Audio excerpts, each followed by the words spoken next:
Hello, Victoria. You are so right that God is in everything, even in government and business.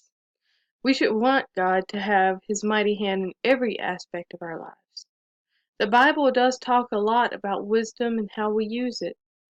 A business that works on a biblical principle of truth also completes their obligation to love their neighbor because they are showing their neighbor respect. History shows so much about entrepreneurship. I really like that you used examples from the video. My favorite was the Pilgrim video. I really enjoyed that it talked about socialism and how it really didn't work.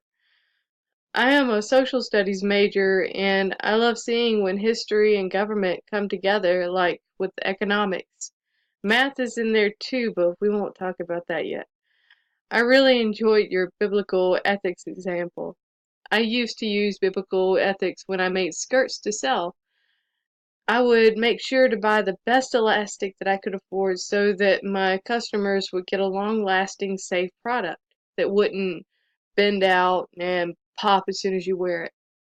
I would also tell people step by step how to care for the skirts instead of not giving any care instructions for the garment, because if you don't have any care instructions, then you're likely to over bleach or under bleach the garment and harm it. I use biblical ethics in my everyday life too, just in general. I like how you talked about being successful and trying several times. My business was stressing me out, and I didn't have time to make clothes to sell in it, so I was limited in my time and I had to close my business. At least till after I graduate. Then I may try it again, or I may not. It depends on my limitations.